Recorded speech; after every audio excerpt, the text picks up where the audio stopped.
and welcome to Suits and Boots, the TDi podcast series. I'm Charlotte Selby-Miller, Head of Innovation at TDi Sustainability.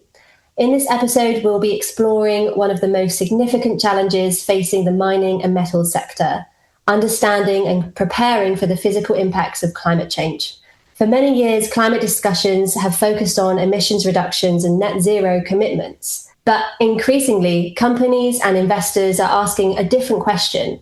How will a changing climate affect the places where we operate, the materials we produce, and the communities and supply chains that support them?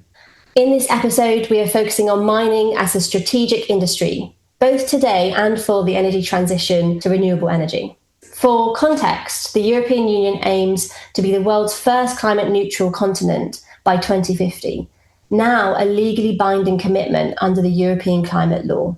The world is deeply dependent on mining outputs already, with our power grids, electrical infrastructure, automotive, electronics, construction, infrastructure industries, and now increasingly we see huge investments into digital infrastructure like data centers, especially with AI expansion only increasing this need. Although the energy transition did not create this dependency on mined materials, it will accelerate it, especially for metals such as copper, steel, and aluminium. Many mining facilities were originally designed for climate extremes expected once in a century, yet these events are becoming far more frequent, leaving historic designs inadequate for the new climate reality.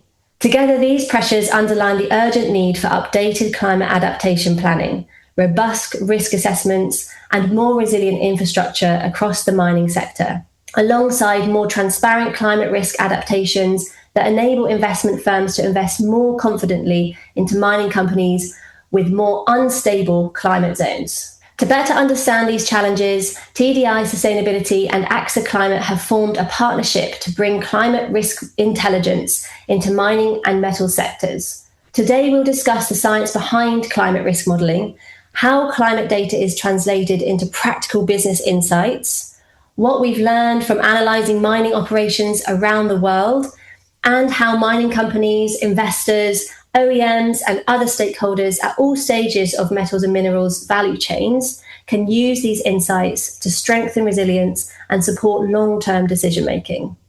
Joining me today are members of AXA Climate's science team who will help us unpack this climate science, explain how these models work, and explore what the future may hold for mining regions around the world. So today we have Christelle Castet, Head of Science at AXA Climate. She leads the development of climate risk models and adaptation indicators that help organisations understand and respond to physical impacts of climate change. Working at the intersection of climate science, risk analytics, business decision-making, and she oversees a multidisciplinary team of experts in geosciences, agronomy, and data science, ensuring that the latest scientific research is translated into practical insights for industry and communities. We also have Claudia Illa Arbos, who is the flood and climate risk expert at AXA Climate. Claudia specialises in the assessment and modelling of physical climate risks and their implications for businesses, infrastructure, and communities. Her work focuses on translating complex climate and hydrological data into actionable insights that help organisations understand their exposure to climate, future climate hazards, and strengthen long-term resilience strategies. So welcome, Claudia and Christelle, to the podcast. It's really nice to have you on here. Hi, thanks for having us. Hi, Charlotte. Happy to be here. Okay, so the demand, so we know the demand is rising for these different minerals needed for the energy transition. Even in one of the latest UNEP WCMC forecasts, it shows that we need 300 new mines and processing facilities by just 2030. So it's not long to go to meet that demand for all the minerals needed. And that even takes into account recycled materials as well. So what happens, it'd be really interesting to know what happens when climate affects the mines themselves, especially in operational terms. Yes, so we are entering a phase where every asset that extracts and processes critical materials are becoming increasingly exposed to climate disruptions. And if you want, I can just name a few of these hazards. Let's start with heat. It's the obvious one. So it not only impacts worker health and safety and productivity, but also equipment and also electrical system that generates additional cooling costs as well. If you think about water stress, it directly limits the processing capacity of water-intensive operation, but it also fuels conflict over competing demand. If you think of extreme rainfall and flooding, it directly damages equipment, but it also blocks the access to the sites. And also all these climate hazards, they not only affect the mining sites themselves, they also impact the infrastructure they rely on, and also therefore impacts the whole supply chain beyond the site. Cool, thank you. Yeah, you think of when climate impacts a mine site, it's just talking about closure or delaying the production, but actually all these things can affect the processing that's going on at the site as well. So yeah, it's really interesting to know. So we must already be feeling these climate disruptions now, or is this still more of a future concern? No, certainly we are already affected. We can give some examples. If we take flood, for instance, in Queensland, Australia, this has been an issue for many years now. A prominent one was in 2010, 2011, where La Niña combined with tropical cyclones flooded many, many mines. Around 25% were inoperable and 60% under restrictions due to the damage related to flooding. So about 46 mines were affected. 91% of coal exports were impacted, and the coal industry losses were estimated to be around $1 billion, with a recovery that takes months. It's actually not so easy to pump water out of mines because there's environmental restrictions about how much water can then be redistributed into river systems. And then the individual impact depended very much on location. So it depended on how many flood adaptation measures they had, and also on whether supporting infrastructure like rails, roads were flooded or not. It's not just flood, there's other examples. There's been terrible wildfires in Canada in 2023 and 2024, especially in Quebec, where several mines were affected by these wildfires, which caused evacuations, delays, production stops. And again, it takes months to resume operations. And there's as well water stress, droughts. That's a huge topic in Chile, for instance. So what we see is that climate change will make these hazards and obviously all the associated impacts more frequent and more intense, with the aggravating factor that minerals are often geographically concentrated in certain regions. So when a region is concerned by a specific type of hazard, there's chances that a lot of the mines in that area will be affected by that same issue. So it's not just an environmental issue. It's a question of operational continuity, cost volatility, and eventually long-term asset resilience. And that's already happening right now. Yeah, that's so true. And you can't move a mine site, can you? Because it's linked to that ore body in the ground. You can't decide to move somewhere that's going to be less affected by climate change. So yeah, that's so true about you're kind of just in that one region and can't change that region. Yeah, exactly. Cool, thank you. I had I saw another kind of quote from the UNEP 2024 UNEP FI, so the Financial Initiative Report, and it shows some of the figures that were attached to flash flooding in Indonesia. So it was flash flooding and mudslides, and it cut quarterly copper sales by 8%, and it cut gold sales by 10% just from those extreme weather events. And that equated to around $338.5 million lost in sales in that time. So yeah, the impact on financial issues is massive in these like flood events and obviously wildfires and droughts as well.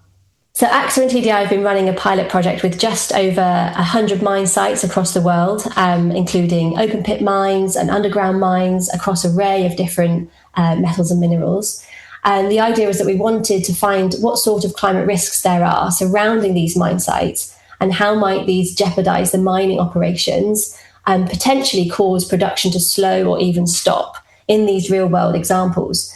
It would be great to hear from you guys what the study has concluded so far. So, yeah, what's been happening in the pilot project? So what we found is that the exposure to climate risk is not marginal. As Claudia was mentioning, it's really systemic.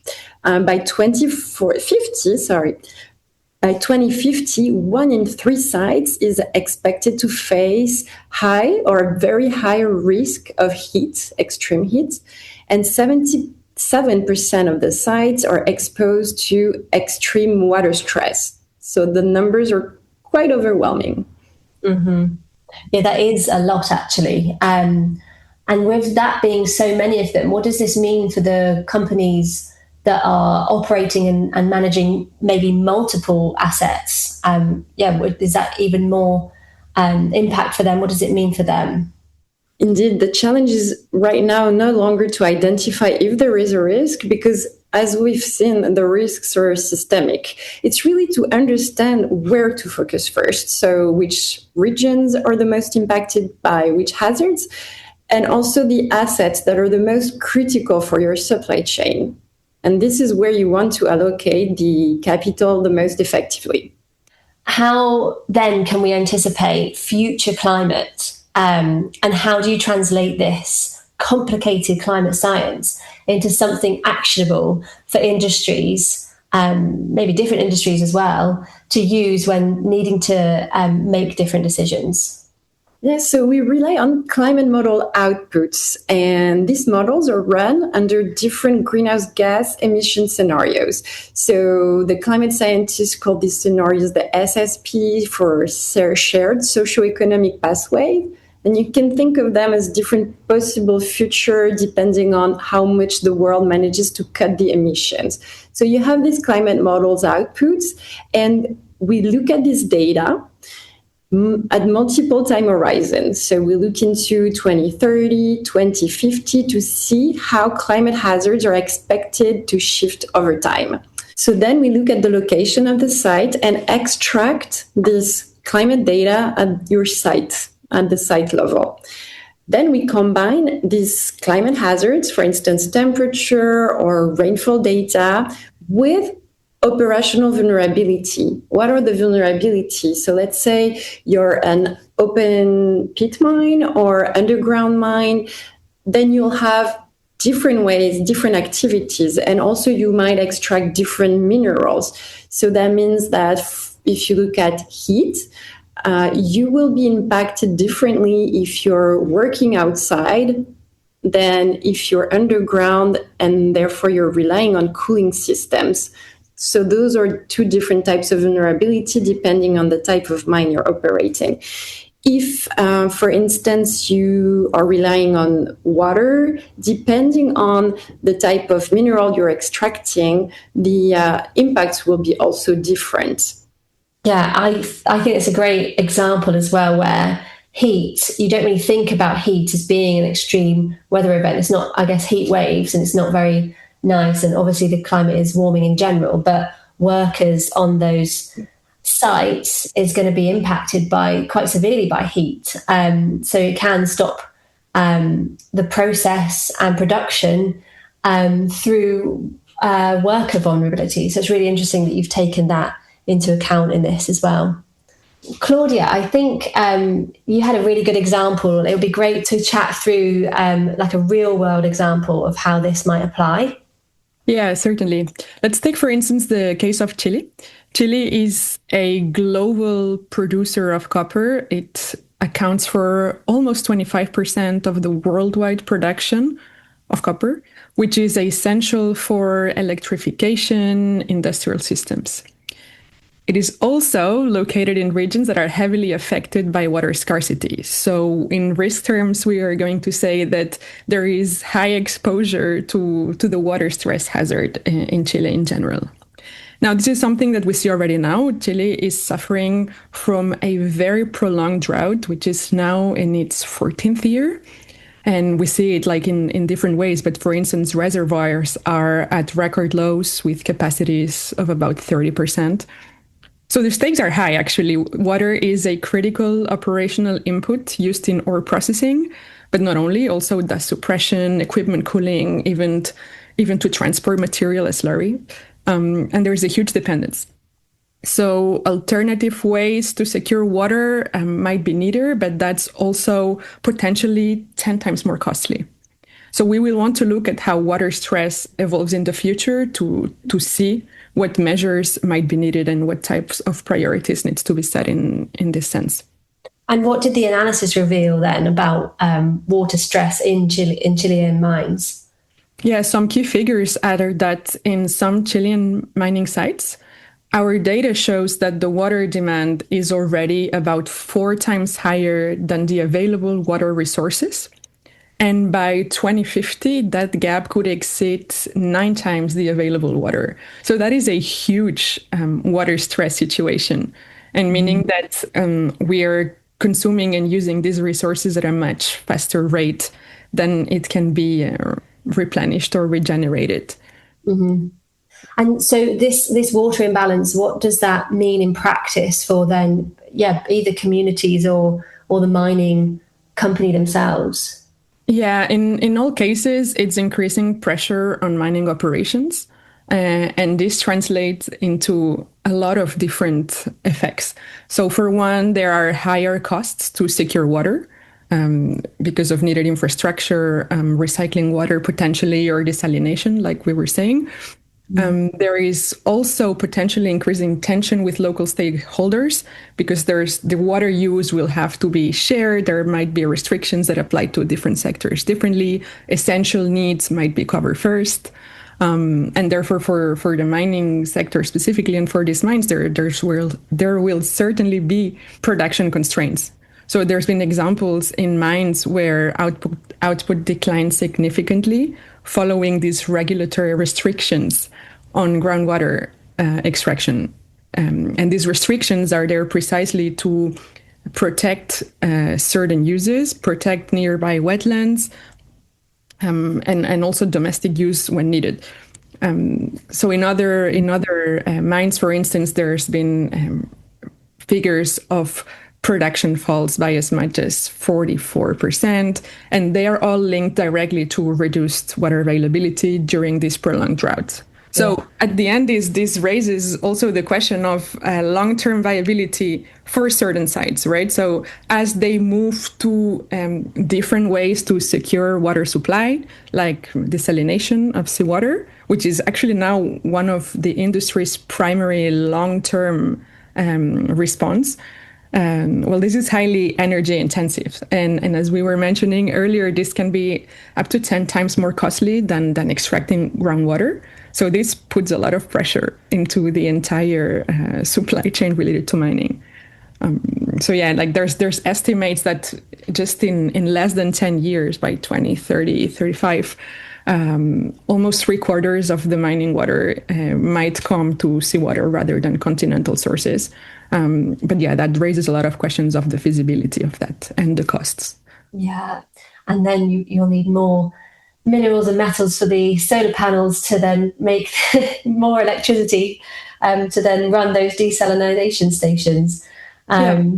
Yeah, that's so interesting. And I guess putting some numbers on it, I don't know if you've got numbers for the Chilean example on like amount of money lost in terms of that, but I know there's in terms of water shortages, even in Germany, with a potash miner, they had to close due to water shortages, and it costed them $2 million a day in the closure fees due to these water shortages. So it's quite an expensive thing to risk that's happening basically now. Yeah, certainly. I do not have financial numbers off the top of my head, but yeah, production drops are huge, are almost at 50%. Wow. Yeah, that's huge. So yeah, Christelle, it'd be good to know from your side is whether the climate risk for mining is mainly just one hazard. So we've talked about hazards in individual cases, but is this something that could even be more complex, like multiple hazards per site? Definitely, yes. You can see multiple hazards. And if you take, for instance, the case of Chile that Claudia described, that is a very dry region in the north of Chile. You can also see extreme rainfall, so that will lead to also flooding. And there is an example recently on March 25, 2015.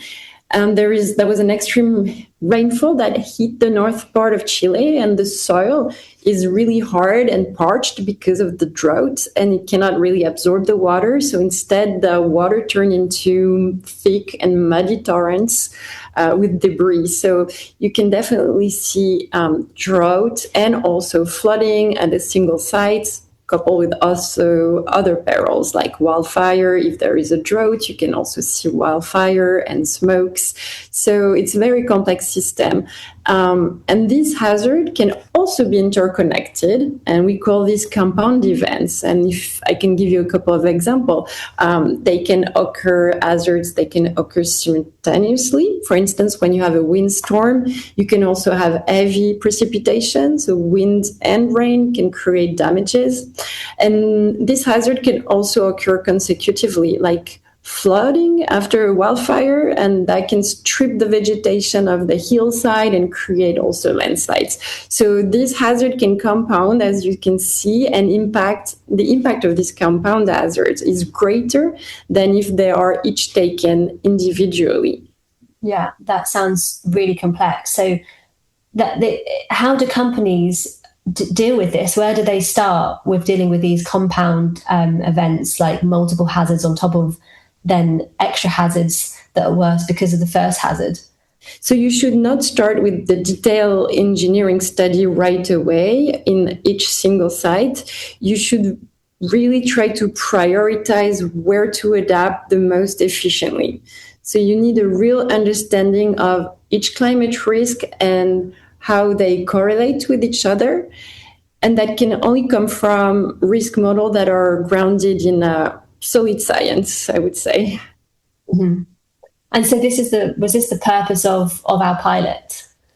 Yes, indeed. Yes, this pilot allowed us to first provide a first level of screening to identify the high risk zone, like the drought in South America that we mentioned, and also the priority assets.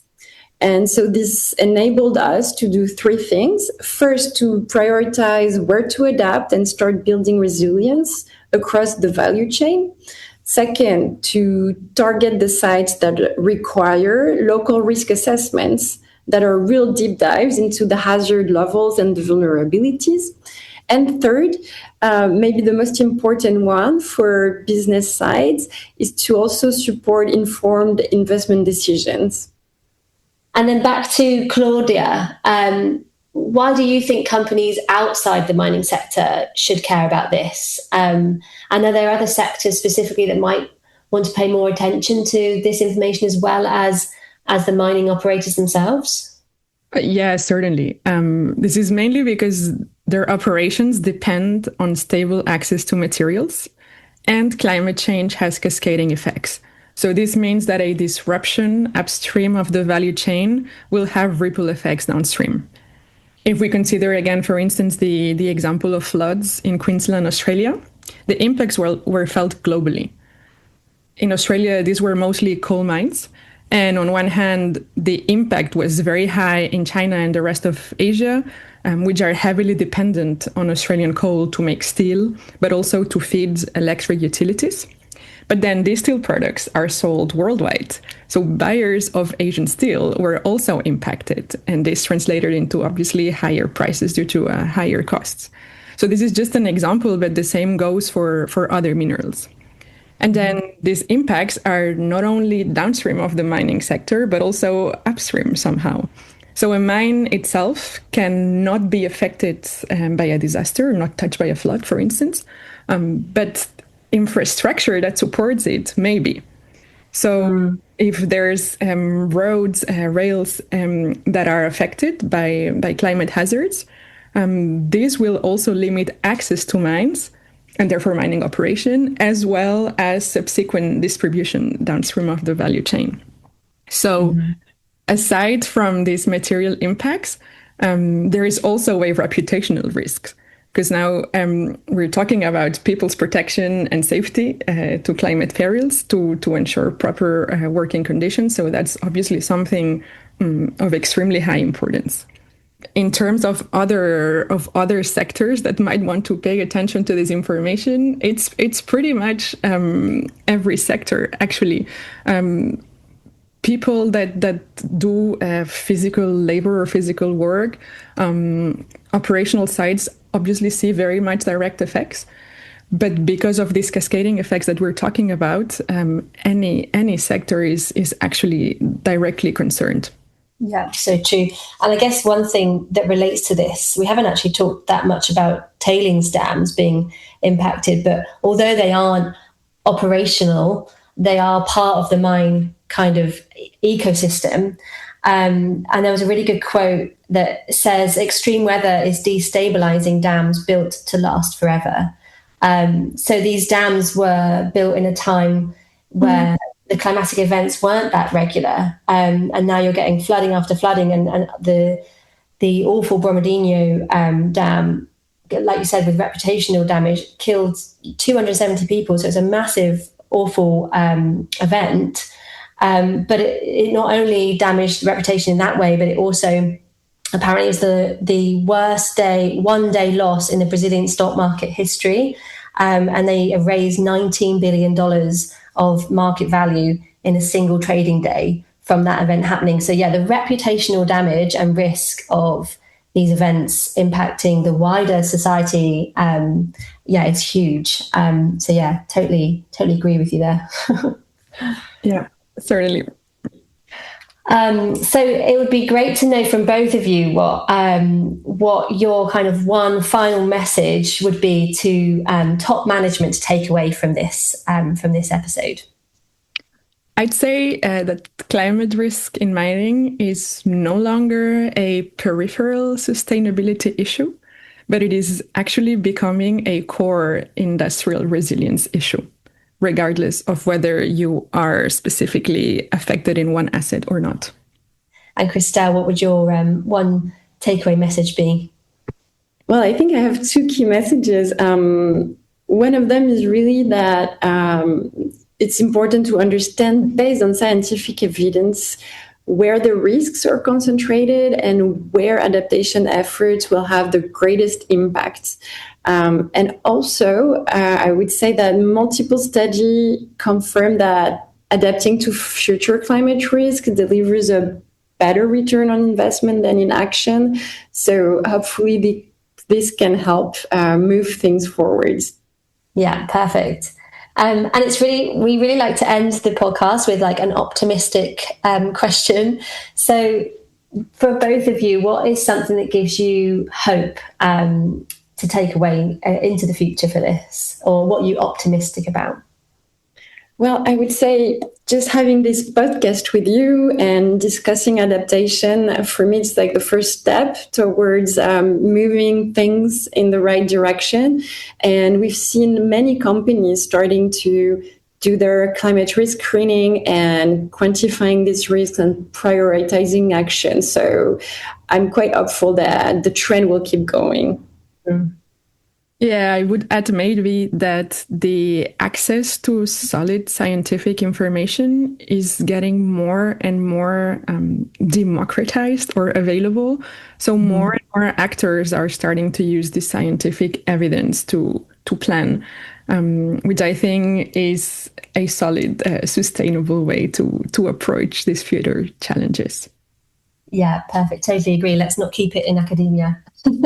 Get it out there to be used. Perfect. Thanks so much for joining me today. As we've discussed today, climate change is no longer a distant or theoretical challenge for the mining sector. It is already influencing operating conditions, resource availability, infrastructure resilience, and long-term investment decisions across the globe. Understanding climate risk requires robust science, credible data, and the ability to translate complex climate information into actionable insights that support better decision making.